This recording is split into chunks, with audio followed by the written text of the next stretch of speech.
is being used as a replacement for animal therapy in nursing homes, which is really kind of awesome. So she builds planets on Earth, you guys.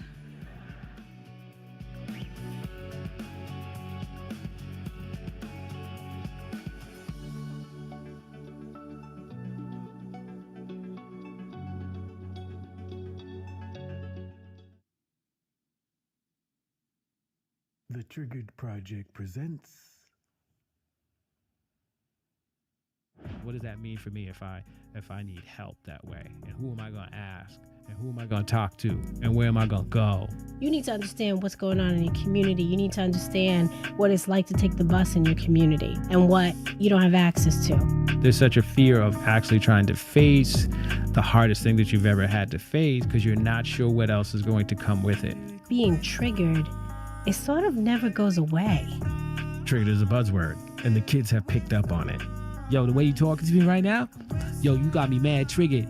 I need to talk to the nurse. We're really not meant to have lasted as long as we have. No, you were supposed to mess this up a long time ago. Y'all can't see me, but straight side eye right now. This is Living a Triggered Life. For more information on the Living a Triggered Life podcast, go to www.triggered1.com. But when I saw your podcast title, I was like, I am here for anybody who makes it their business. Like when I say making it their business, I'm talking about like you literally open the wounds, as uncomfortable as it may be, to talk about your shit, to talk about my shit, so that we can all gain some gems from that together and heal as a group. Yes. You know, because obviously I do believe that hurt people can hurt people, Right. but healed people can heal people. And Yeah. so what you guys are doing here is a great service to all of us, and I should be thankful to you guys because you're healing me in the process of having me The here. last thing I'll say about the two of you is that I do believe that Black love is a revolutionary and radical act. And we know that in that Martin and Coretta met in the Massachusetts 7th in Roxbury. Right. And, you know, many people define her as his wife, but she was a liberator in her own right. She was an architect of this movement, and it would not have been birthed were it not for their radical Black love. Yes. And so I just wanted to endorse what you two are doing and the space that you've created. Good evening, everyone. Welcome to the Museum of Science Boston and our very special live Living a Triggered Life podcast event. I'm James Monroe. I'm the senior producer of adult programs and theater experiences here at the museum. And tonight I am so excited to be kicking off this wonderful night. We're thrilled to have our very good friends from the Triggered Project, Keith and Roxann Mascoll, back here at the museum tonight. You can make some noise. It's a Friday night. Thrilled to have so many of you here with us in person tonight, and a huge hello to everyone that's watching at home. Thank you for tuning in on YouTube. We have had the great pleasure of welcoming Keith and Roxann to the museum for almost 2 years now for these live events. We remain such huge fans of theirs in the way that they're bringing attention and awareness to issues around mental health and wellness and trauma. We have a lot of plans for this partnership, and so we're thrilled that they continue to want to come back and be here. So a huge thank you to Keith and Roxann. And tonight is a part of our current winter-spring season of adult programming here at the museum. We have 1 week left of programming for this season, still 2 really fantastic events to come. So I encourage you to check out that season lineup by going to our website at mos.org/adults, or you can pick up our season mailer on your way out tonight. We also just announced and launched our summer season, so you can check out everything that's happening here June through August as well. Now, after their conversation tonight, Keith and Roxann will have time to take questions from all of you. So whether you're here in the room or watching at home, you can submit those at any time by going to slido.com and entering the code TRIGGEREDLIFE just as it appears on the screen behind me. And Keith and Roxann will go through a bunch of those a little bit later on. And then if you're here in person, we invite you to stick around for for a reception on the same level right across in the park area. We'll have a DJ out there spinning. There will be a raffle. Make sure you stick around. Keith and Roxann will be out there. They want to continue the conversation with you. I need to thank our friends at the Lowell Institute for making tonight possible. It is because of them that we are here and that this event is free for all of you. Yes, so a huge hand for the Lowell Institute. Thank you so much. But now, the main event. Please join me in welcoming to the stage your hosts tonight, Keith Mascoll and Roxann Mascoll. Welcome to Living a Triggered Life podcast with Keith And Roxann, presented by the Triggered Project. Find out more information about the Triggered Project. Go to www.triggered1.com.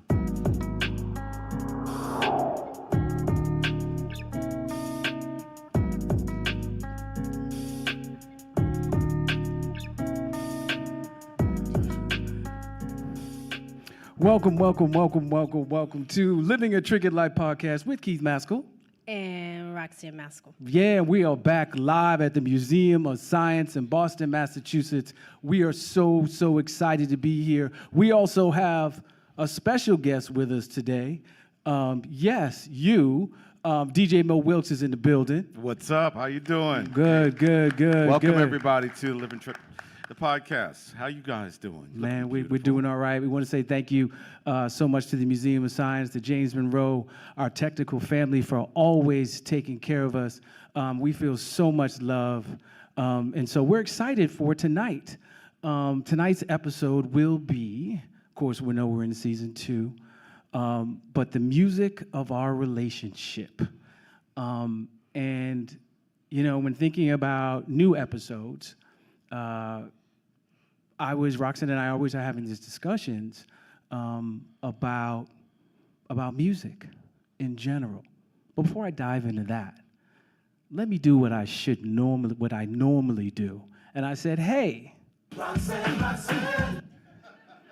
How you doing, girl? What's going on? I'm good. You I good? don't know about that little Roxann. I got one for you though. You do? can get Oh, back. okay. Right. Okay, Where are you from? New York. Really? Are you sure? What you mean?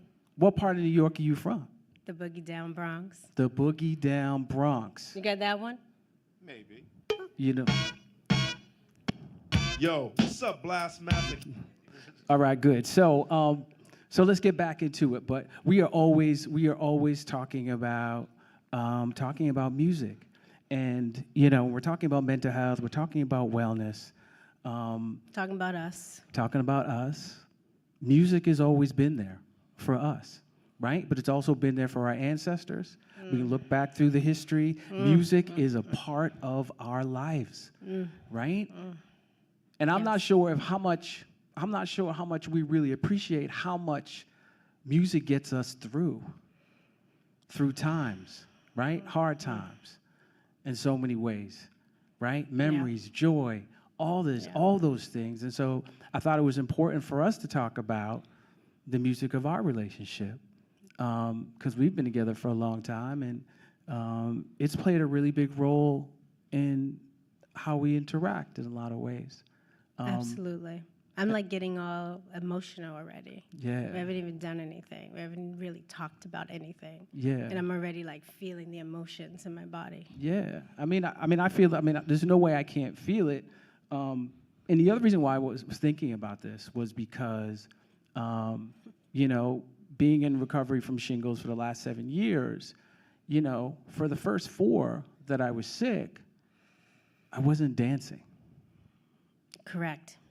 I was not in the bed. Right. I was in the bed. I wasn't moving. You had no energy. But had no energy, but I wasn't dancing. When I heard music, I was not moving. Right? And that's just not me. Right? I couldn't do my kick step move. Right? I wasn't popping the lock in. I wasn't trying to break. I wasn't trying to do any of the stuff that I normally do. Nothing. And, you know, as I'm starting to heal, I start to hear music and just move again. And I forgot how much that's always been a part of my life, and it's a part of our healing, right? And liberation. Right, liberation in so many ways.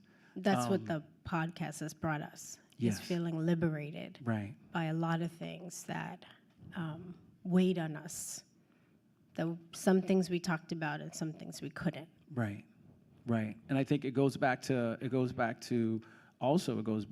Triggered Life with the great 𝗟𝗶𝗃𝗀𝗃𝗀𝗃𝗀𝗃𝗀𝗃. I never say his name enough. But within that show, as it ends, as I'm telling my story as a survivor, and I play another part that represents for Black and brown men who can't speak and haven't spoken. But at the end of it, there's dance and there's liberation of the journey. And you remember when we were when you were actually filming it in Portland at the end? I don't know if you ever saw me, but I was always on the side of the stage. And when you danced, I danced with you, even though I wasn't on stage with you. No, I never knew that. Yeah, every single time. Every single time I'm dancing with you. I never knew that. Yeah. I mean, I was so into whatever was happening that I didn't look in the wings. But you were in a lot of pain. Yeah, that's true. That's true. Yeah. I was in a lot of pain, you know, trying to get through such a wonderful, wonderful experience. But I mean, that just speaks to the connection, right? That we have, that you automatically would dance with me. No. You know what I'm saying? And that song was so meaningful. Right, right. Which we'll probably hear a little bit later. But I love you for that. I love you for that. I don't take that for granted that you stand with me in so many ways, and that you love me unconditionally, and that, you know, that when I danced, you danced, and I think that's every just single amazing. night. Yeah. For an entire month. Wow. Wow. How come you never told me that though? I don't know. I just in the exercise of doing this and getting ready for this. Yeah.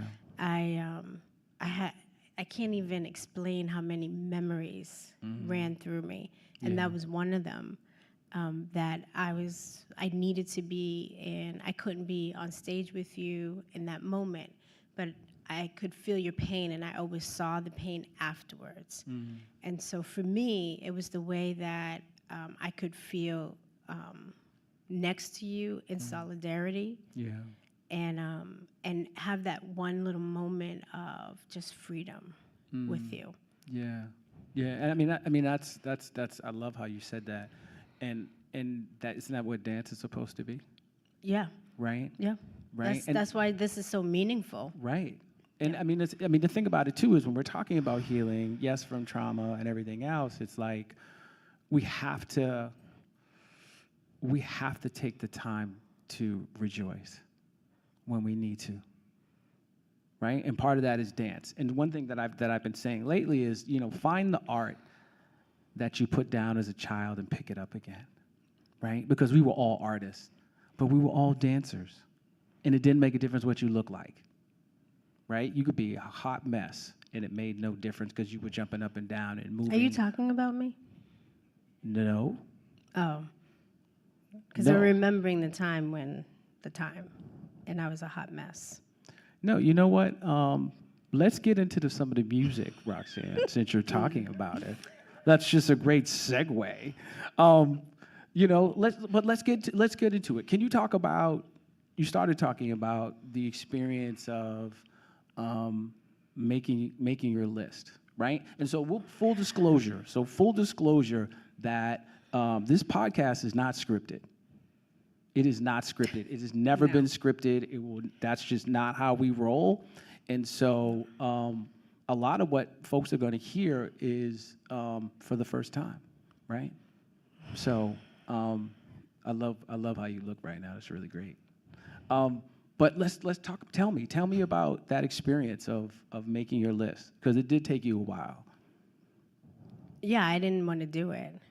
There was like one part that I was like, I started to tell you some of my songs, and you were like, where's this stuff? And I was like, I'm not sharing that with anybody. What's wrong with you?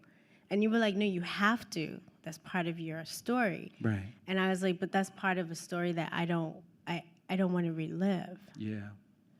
And so, I mean, yeah.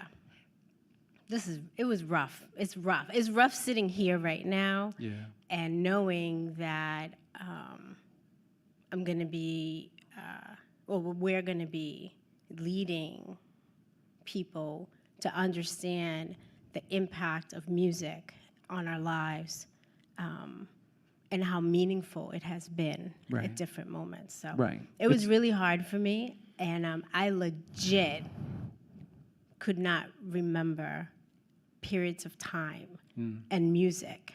And it was really kind of weird for me. Yeah. And I think it's just because I really didn't want to do it. Yeah. I wanted you to do it, all of it, and show up. I mean, just be as there. the talent. Right. I mean, because that's what usually happens. You just walk in and look beautiful and sit down. I mean, there's nothing wrong with that. Good. But yeah, so tell me, like, talk about you growing up in music and stuff. Let me know what that's. And I know you're going to continue to talk about like how it made you feel and stuff. So you want me to get this rolling? Yeah. All right, here we go. So the first song was the manifestation of you in my life. Really? When you were younger? 14. Really? I manifested you. Wow. Yeah. And it took me a long time. Like, this exercise got me to that place when I really started to think about this. And I was in my bedroom, and it was the Quiet Storm, WBLS. New York City. Huh? New York City. New York. And it was when Whitney Houston first came out, and it was her first song out, well, at least what I knew.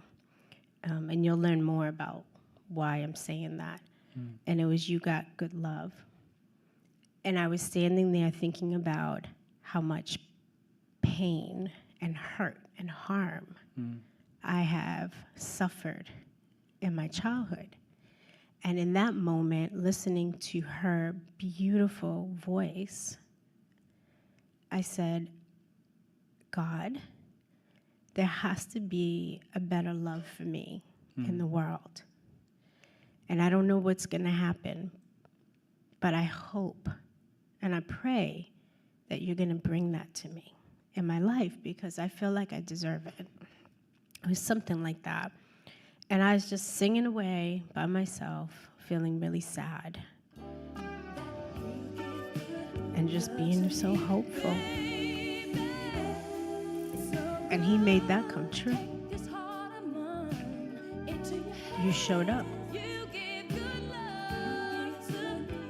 You never told me that story before. I don't think I told myself. Man. So you conjured me up like that? Yes and no. I offered and released the opportunity of you to come to my life and help me know what love really was.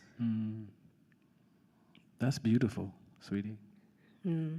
That's beautiful. And it's crazy that, like, at 14 that you had those thoughts, right? And you've talked many times to me before about, like, I manifested this, right? I manifested this. And you've had discussions too about people who want to be chosen. Yes. I know you can rant about that one. Oh, we could spend the whole time talking about this concept of wanting to be chosen, but you don't choose yourself first. Right. But you want somebody else to choose you. Doesn't work that way. In that moment, I chose myself, that I was meant for this kind of love. Yeah. And that although I hadn't experienced it, I was meant for it. And then from there, I actually talked about my trauma in that moment, in those moments, in that time frame, and actually told my mother what was happening to me after that. And then I got lucky enough to be accepted to college. I was 17. And I remember the day when I was leaving my house. And that's where this next song is a part of what was happening for me. I was watching Under the Cherry Moon. And for those of you who know Keith, you know Keith is big on Prince. And so this is how I was making this connection of manifesting new. Because I didn't know anything about Prince. I knew nothing. Tracy died soon after a long-fought civil war. My whole house was a civil war. Every day.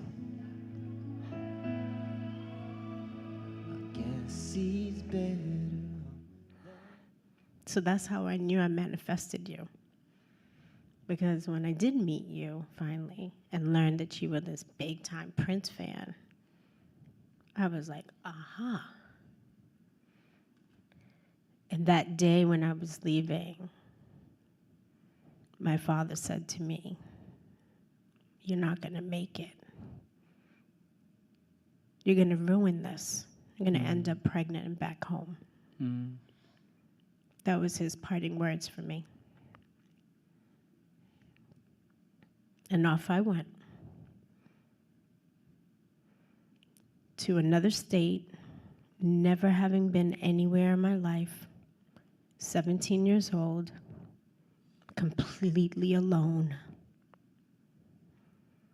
And I only had 2 cassette tapes and a cassette tape player. You know the little single one? Yep. I had no roommate. Something happened to my roommate, so she didn't show up. Did you wish you had Jerome? Hmm? Did you wish you had Jerome? No. My own room? Jerome. Jerome? Yeah, No, I didn't know anything about Jerome. You didn't know anything about Jerome? I learned about Jerome with you. This is what I'm saying. This is what I'm talking about manifesting something. Yeah. You understand what I'm saying? Mm-hmm. And every night, I would listen to my 2 little cassette tapes because I didn't have a TV. I didn't have anything. I just had clothes and myself, and I didn't know anybody. And I would sit in my room, look out the window, watch the prostitutes across the street, and listen to these 2 cassette tapes every single day for a whole year. Downtown Providence? Downtown Providence. I was going to say we had to do that. I was going to say we had to make sure that we said Downtown Providence, Kennedy Plaza, for those people who know that. Because not everybody knows about Kennedy Plaza. If you know about Kennedy... It's nothing like what it was now. Right. It was a scary place then. Yeah. And so the first was, I don't know how, but I discovered Sade, Promise. And I listened to that whole album over and over and over and was like just trying to figure out how I was going to work through this by myself. Yeah. With no guidance, no one. Didn't know anybody, not one person in Rhode Island. Right. And I just listened to, that was my favorite song over and over. She carried me. Is that why you got a little Sade hairstyle going on right now? Is that why you? No, that's right. Is that what that tribute is to Sade? I don't know what it is. I just showed up, dude. You did say that you were just a talent, so that doesn't make sense. No, you said that. I didn't say it. I just repeated it. So that was one.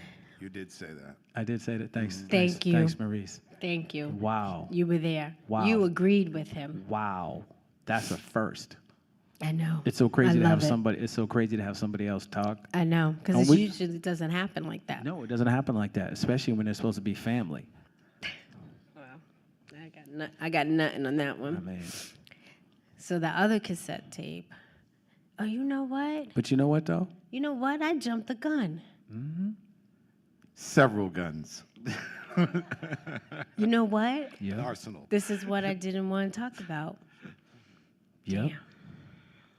All right, so I got to go back.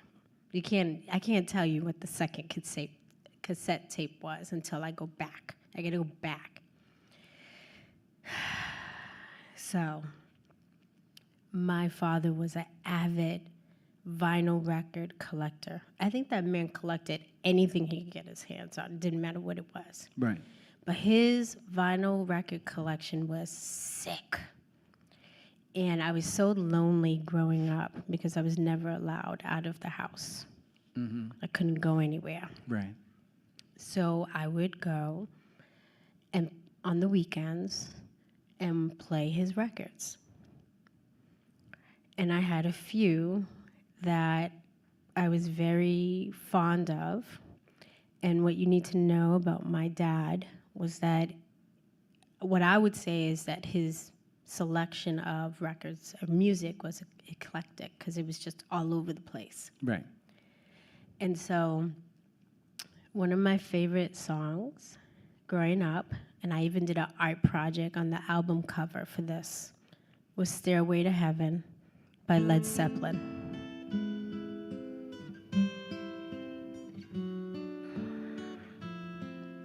Now, the first time that we were in a car together and this came on and she turned it up, I said, what the hell is going on?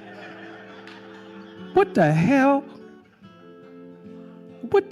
Man, cut this off, man. I was like, you're from New York. I'm like, hip hop was outside your window. Regardless of whether you go outside or not, you were watching all the breakdancing going on. You talk about Stairway to Heaven? I was like, Stairway to Breaking? It was worse for you when I knew the lyrics, remember? Oh, gosh.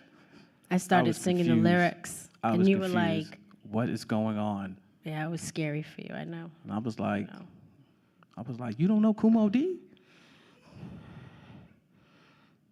I knew a little bit. A little bit.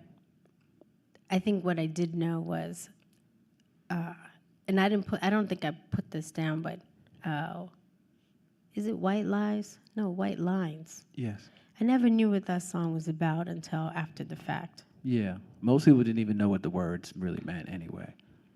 That was White Lines was my first time. I don't know how I got out of the, I guess you have that one. That's what he does.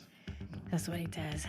First time out of the house, I don't know how I got out. And I was at some house party. I can't even remember how I got there, but it had to be in the Bronx. And this song came on. I didn't know what it was. I just got out. I was by myself dancing. And I don't dance. I didn't know how to dance. I didn't have rhythm because no one taught me. And, there were a few more songs, hip-hop songs after that, but I only listened to white rock music stations for the most part. And, my dad did have taste in black musicians, such as War. And I used to listen to that album all the time. I had my favorite songs.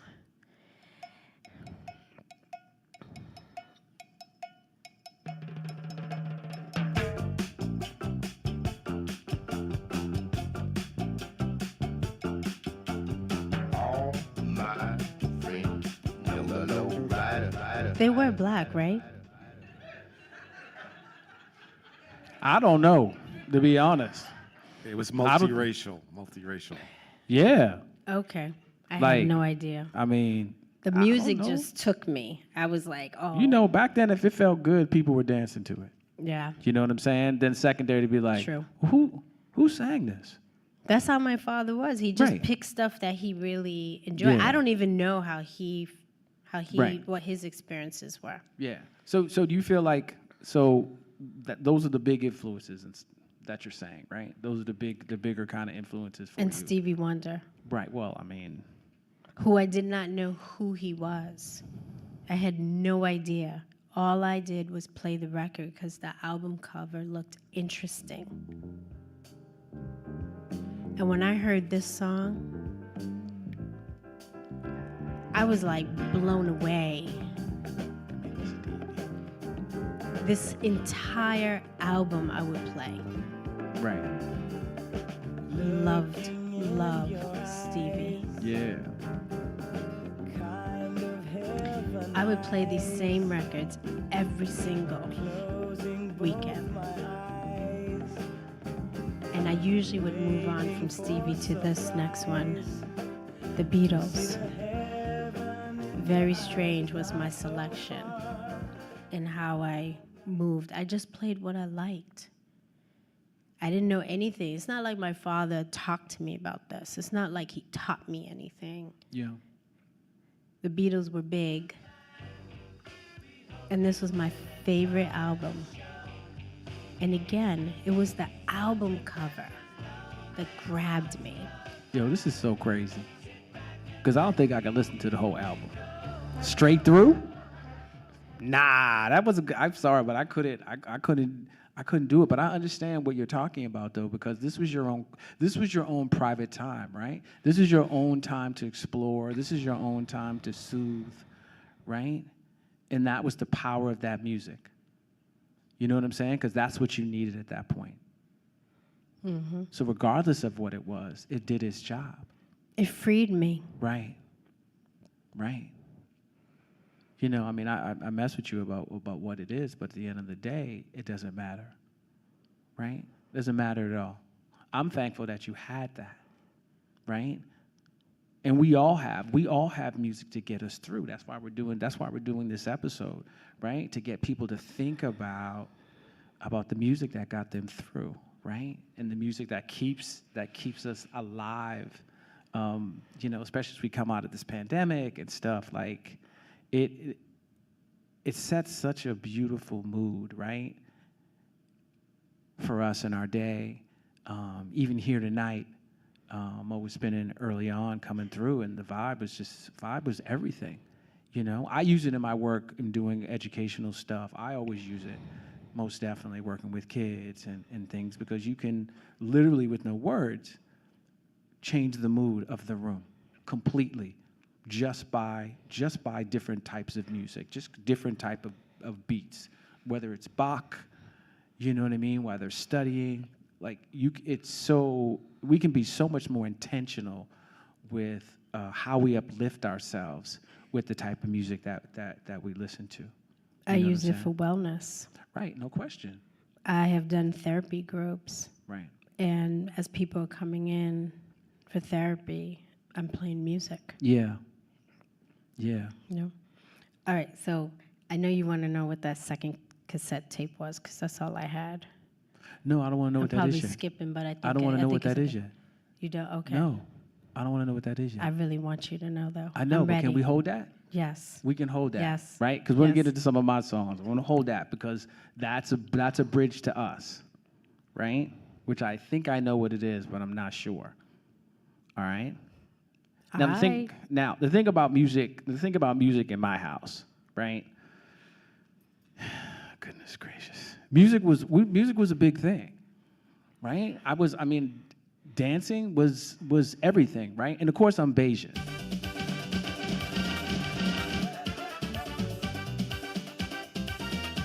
So you know, this was already playing in the house, right? My mother was cleaning on Saturdays and things. You know what I mean? So you know that song was playing, so you know you can't help but wake up and start whining and it was like, what's 5 cents, what 10 cents, what's $1? And my father always laughing about the dollar. All he wanted was the dollar. I said, why you skipping all the rest of the money? Right? Why you skipping all the rest of the money and you want the dollar? So, of course, that was really big, right?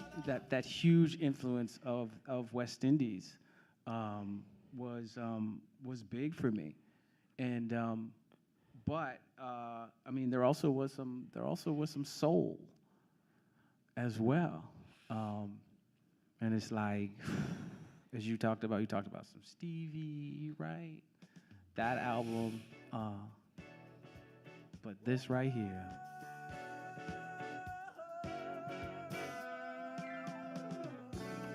Like this song right here, like we put this, ended up putting it in Triggered Life, as I talked about my family, because my mom would always, it was special because my mother would always call me to come and dance with her, right?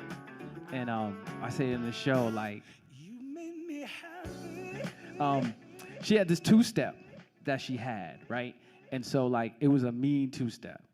Like it was, you know, like she had her two-step, so she was, you know what I mean? She clapping her fingers and the whole nine or whatever. And she used to get so excited when she'd call me to come dance with her. And like that was like such a beautiful moment. And she was like, "Go ahead, Keith, that's my son. Man, you can dance." You know what I'm saying? And like there was so much joy in those moments. You know what I mean? And then, you know, my dad would come in and jump in, and he didn't really know what the heck he was doing, and it was a mess. But those were like good moments before, you know, things went south. You know what I'm saying? Yeah. Like, but those moments with my mom, I mean, I have a picture of my mom on the mantle, and me dancing with her, and that's everything. That's me. That's her. But I'm like a mini version of her. It shows in that picture. You know what I'm saying? And so, you know, that was some liberation for her and for me. And her not really realizing that I would end up being a survivor of sexual abuse like her. You know what I'm saying? No. Like nothing, I wouldn't think in her wildest dreams that she would think that that's something that we shared. You know what I'm saying? In that connection. And that's why, you know, I do this work too, because I want to speak for her, because she couldn't speak in the way that she needed to get it out of her That system. statement that you just made is so grounding in the connection you had with your mom. Yeah. And that you have with her. Mm-hmm. It's something that I really love to watch and listen to you about. Right. Because I didn't have that. Yeah. I don't know what that's like. Right. But I live it through you. Yeah. When you talk about it and you dance and the joy that you have in dancing, it really comes across. She's really there with us. Right. When I watch you start dancing. Yeah. And I can almost, I wasn't around for that, but I can almost hear her saying, "That's my son." Mm-hmm. Yeah. Let's get into some hip hop. Let's get some hip hop. Girls scream like I'm Keith. It's either Keith Murray or that, so you know we had to go. But I think, I mean, hip hop had a big influence on me as well in terms of my expression. You know, in terms of fashion. You know, another way to dance. And you know, really great rhythms. You know, coming out of James Brown, of course. But that was like, you know, that was everything to be able to pop and break. You know what I'm saying? Like this was me trying to get some confidence, right? Because then I have my nickname, right? My nickname is, you know, is B Down. That was my nickname and stuff. Became my basketball nickname, but this is who I was as a rapper, you know, and a dancer and stuff like that. So like this, those grooves and those rhythms, which are really African rhythms, is part of my story, for sure. You know what I mean? It's there's nothing like dancing in a circle, you know, in Harvard Square, which my parents threatened me if they ever found me dancing in Harvard Square for money, that they would put me on a boat and send me to Barbados with my great aunt. What's wrong with you? Like I'm Keith. Breaking in Harvard Square. Father, like, what? Heard you were breaking in Harvard Square for money. What do you think I work for? What you breaking for money for? I'm like, no, Dad, I didn't take any money. But you were breaking in Harvard Square? Yeah. I was spinning on my back on a dirty piece of cardboard in front of store 24. Wow. Yes, exactly. I don't know why that's so funny, but like, I wanted to see if I could do it. You know what I mean? You're wondering why it's so funny? Why? You're like concussion king. Really? How many concussions have you had, sir? Really? We're talking That's about why it's concussions, funny. right? Like we're you're not talking on the about ground, the concussions of our throwing your body relationship. around We're talking on the about the ground. music of our relationship. Oh. Okay, so I've had 12 concussions in my life. Like everybody really see. That's why it's so funny. So you know See? why it's so funny. To hear you throwing yourself all over the ground and I don't know. I never got a concussion from breaking though. Listen. Even though my windmill had my right leg would never get straight on my windmill, so my one leg was like this and the other one was like that, and I still never hit my head. It's a lot of leg. That's foul though. Just saying. But let's keep it moving. I think that and so being outside of my house, you know, and having that freedom to be able to really get into hip hop, and really because I was hanging with my boy Darren Fry, DF, and you know, there was something about 𝗟𝗶𝘃𝗀𝗰 for president though. There was something about 𝗟𝗶𝘃𝗀𝗃 for president that really just, when I heard that groove, like, still now when I hear it. It's just that, you know what it is? It's that, like that thing, like forget it. Like forget it. There's certain times when oh, you doing the Scooby? Okay, there's certain times when you just black out. That's one of the songs that I used to just black out to, right? You talk about liberation, blacking out to that was everything. That's a worthy song. You know what I'm saying? Yes. So that was the one thing. But the other thing too was the Prince influence, right? The Prince, I mean, specifically we can talk about, probably in my history, probably talking about the time a little bit. You know what I mean? Because, you know, we did, in high school, we were, there was a famous talent show, and people are still looking for this video. And I'm dead serious, to this day, everybody's still looking for this video. And we did Morris Day in the Time, and I was Morris. And I was so, yes. And so I really believed, that was like my first character study, and I really believed that I was Morris Day. And everybody thought I had Stacey Adams on. And we lip synced half of Jungle Love and The Bird. And where I went to high school in Cambridge, there was a theater that had 500 to 600 seats in it, and it was packed. And I'll never forget it, because when it came chili sauce, and we slid across the floor, the place popped. It would like literally pop, screaming. It was absolutely positively incredible. And if you were there, you remember, because there was nothing else like it. And it was like, these fools aren't even singing. There was a whole debate of like, well, they shouldn't have won because they were just lip syncing, you know, and stuff. You have a commentary, Mo? Okay, I thought you were going to say something. You didn't win, though. Huh? You didn't win.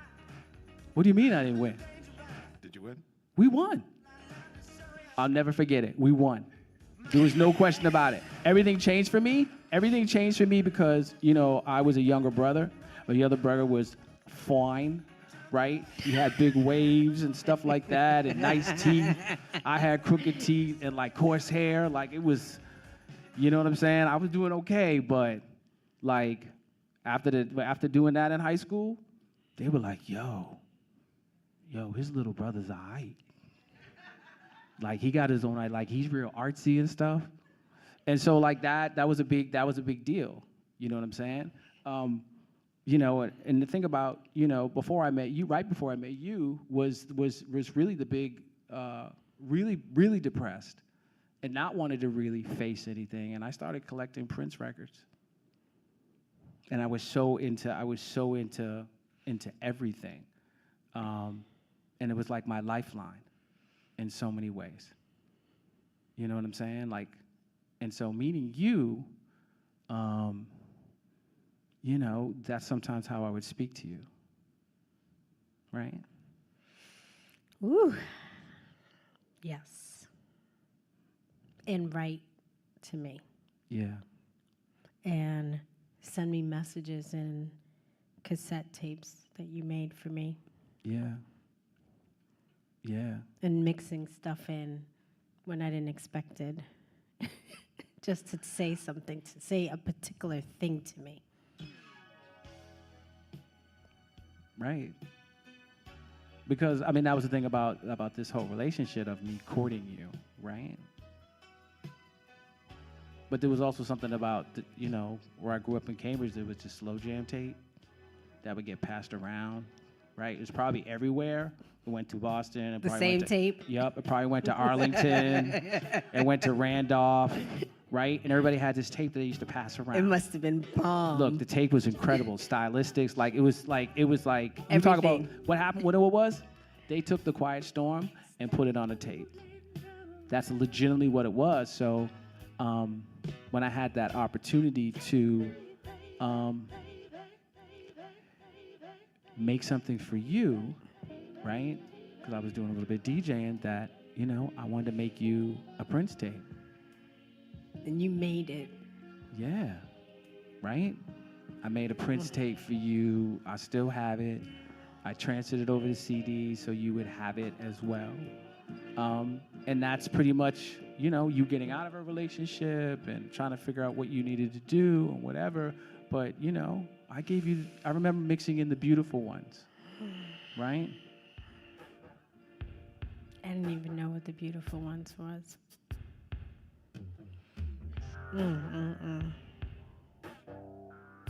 Right?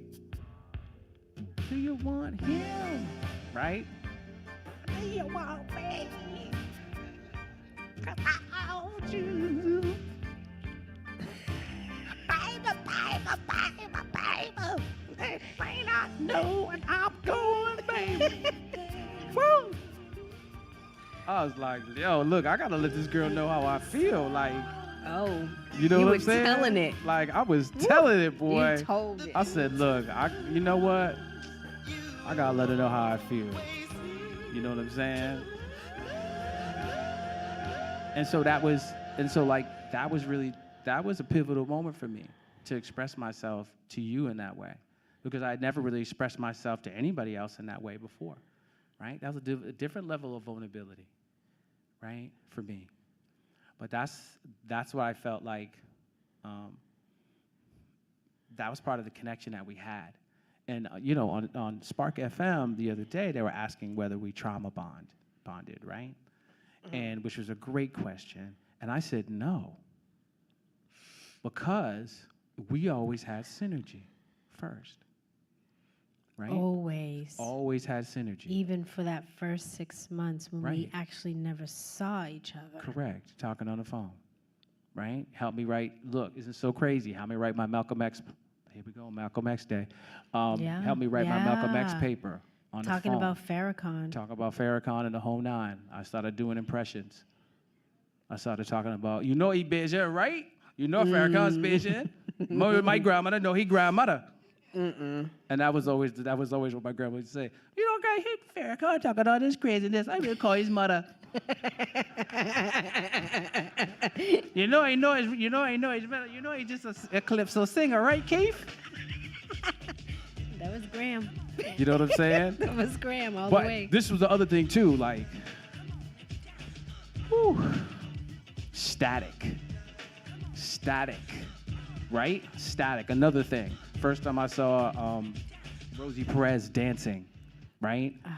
You talk about like dancing hard and like really going after it. Yeah. Like this was another Blackout song for me. Another Blackout song, completely. She the real fly girl. Fight the power. You know what I'm saying? There's no way I can still hear it. When they did this a couple years ago for, you know, on BET, whew, like crazy. But Rox, it's time. What's the other song? because we got to move into My other cassette tape. Yeah, we're going to move into your other cassette tape because we got to talk about us. There is LL Cool J. You ready, Mo? Really? That was the other tape? That was the other tape. Rock the Bells? I'm bad. Really? You know anything about my personality. That's how I come out. Really? Like a shark fin? Yep. Really? This is the other cassette tape? A lot of people don't understand. This is my real personality underneath.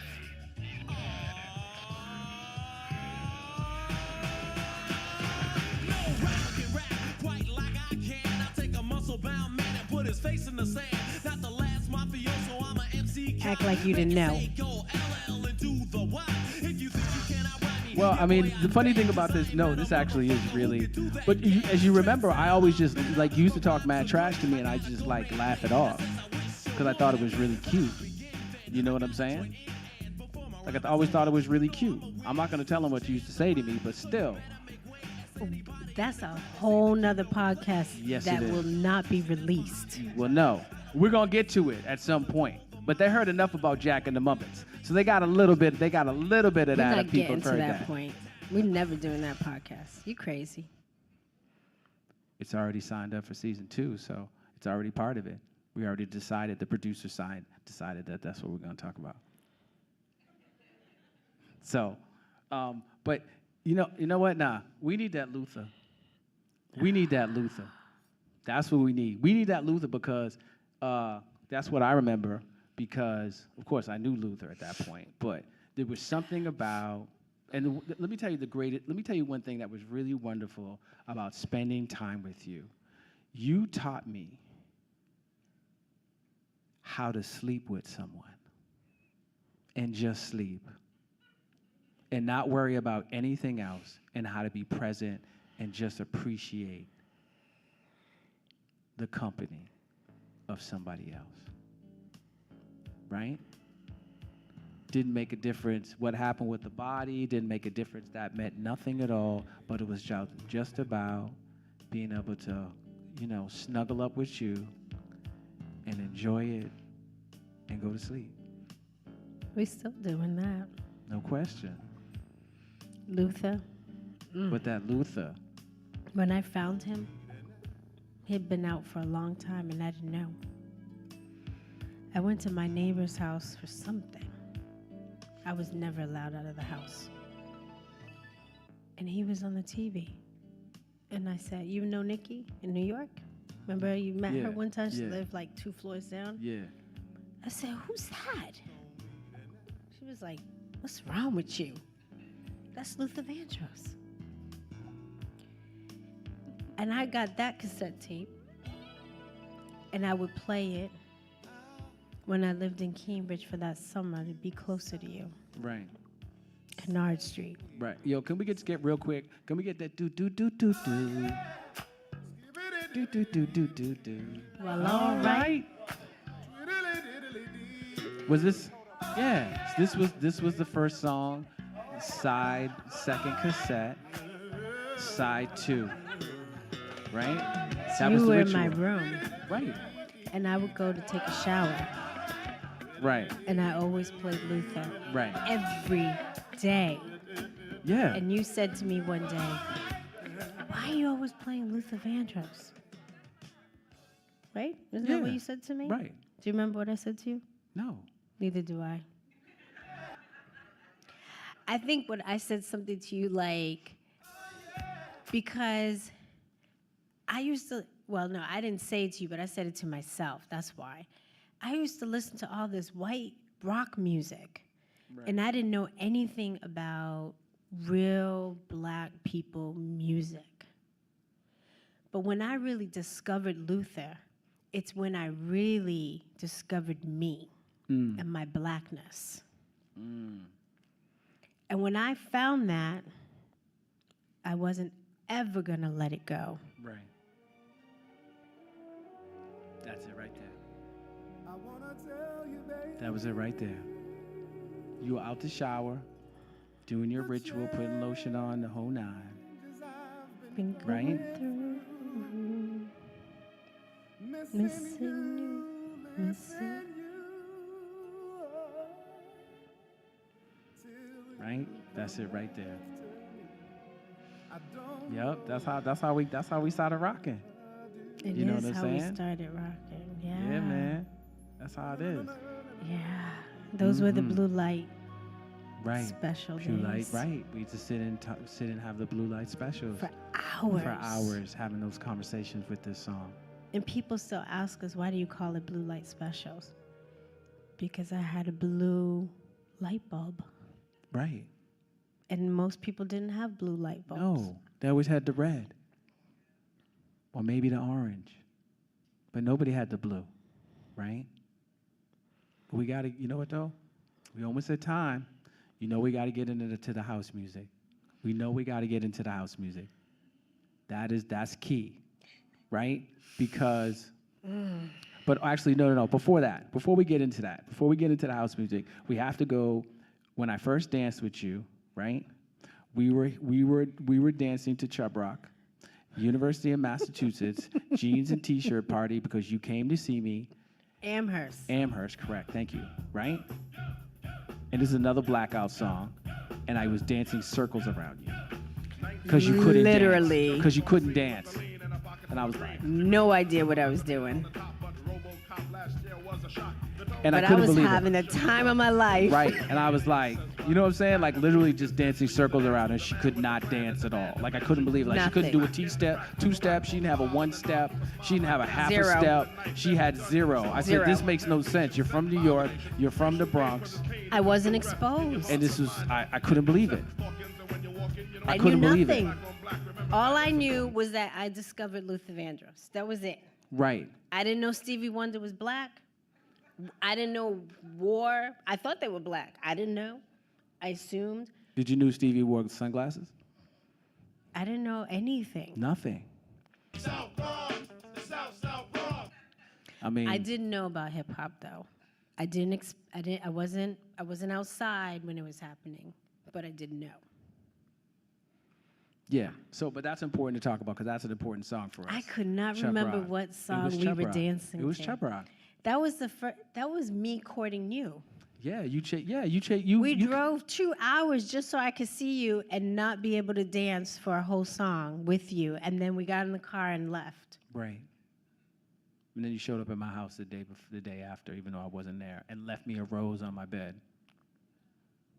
Saw my dirty room. Oh my God. But let's not get into my dirty room. That's okay. We need to get into this house. We need to get into this house music real quick because we only got a couple minutes left, and I need to answer some questions as well. Go. You know what I'm saying? So, oh boy. Oh boy. Like we. This is another blackout song. This is another blackout song for us being able to find this together. Right? We had a moment in Providence Repertory Company with our guy John 𝗟𝗶𝘃𝗁𝘀𝗃, the great man himself. And they were, and the thing about the black rep was, it was just an incredible atmosphere. They used to have something called sound session, right? And so we were all inside. We were affiliated artists with them. And so this just came on, and John and Rox oh my God. and myself went crazy. We went ballistic. It was like unbelievable. I never saw John dance Right, and John had before. never danced before. I lost my mind. And John's like 6'5", like 225, and solid Nigerian, and he was going off. Ugh. And it was incredible. So that song is always important to us. And all three of us danced together. Yeah. Oh.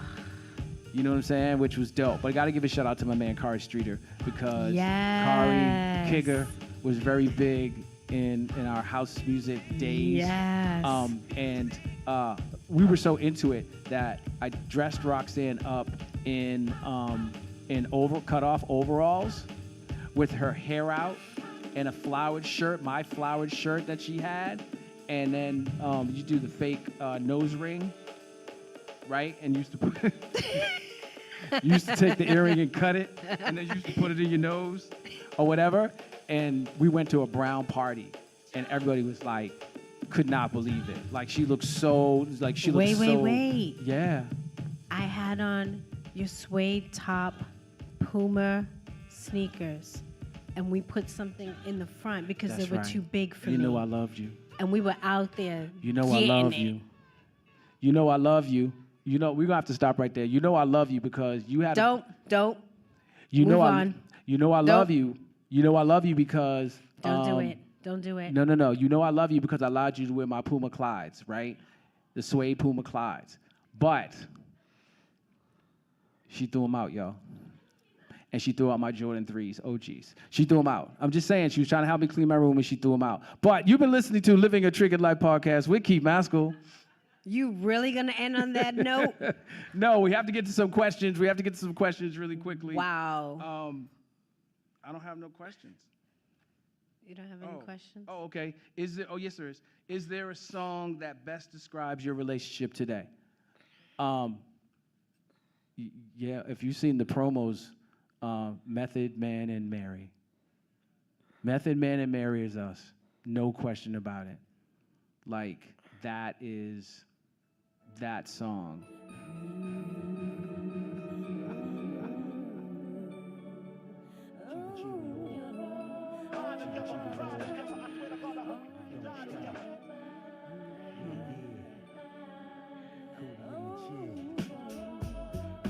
Yeah, we got to cut it because we got to pay for it. But yes, that is, but that defines us, defines this relationship in so many ways, because we there for each other, right? Ride or die. That's a ride or die right here. Y'all don't understand. That's a ride or die right here. You know what I'm saying? And there's nothing. We're like a pack of hyenas. Like you mess with one of us, I'll be all quiet and stuff, and then I'll just snuff you. Like that's just how it happens. Roxann will distract you, but that really describes our relationship. Are there songs to help you, reground yourself? And what do you do if you feel triggered or activated?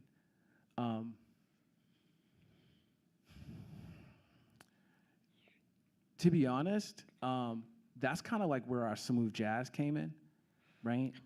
To be honest, the one we got married to, Pleasures of the Night,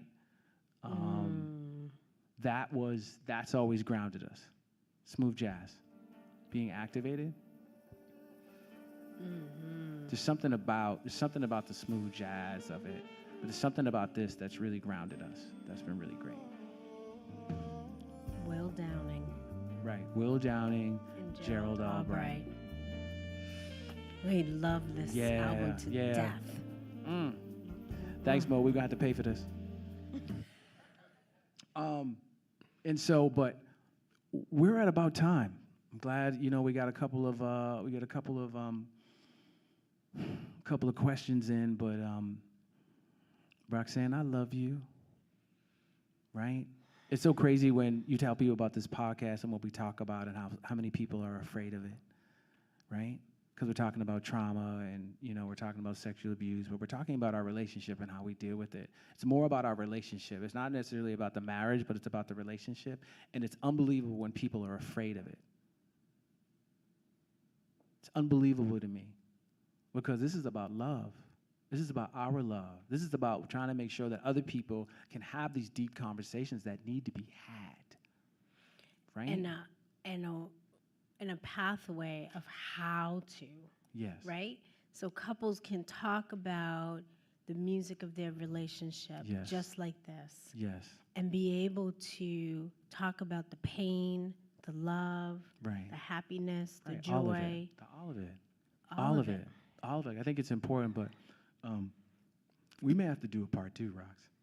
Of? The music of our relationship. Really? Yeah. We left a lot out. I'm not talking anymore about my rock music collection. I mean, we can talk. No, we're going to have to talk a little bit more about that. right? But we can talk I'm about gonna more have to of go our. home and go through the records and remember. Yeah. That was a long time ago. Yeah. But you've been listening to Living a Triggered Life podcast with Keith Mascoll. And Roxann Mascoll. Live from the Museum of Science. And thank you again to James Monroe and the Museum of Science. Thank you to our technical family for all your love and support. Thank you to Mo Wilkes for spinning in the 1 and 2 and always supporting us. We greatly appreciate it. And thanks to our listeners and the folks that are here tonight. And remember, you're no longer surviving, you're thriving. And you earned that. Let's have a hand for Keith and Roxann Mascoll.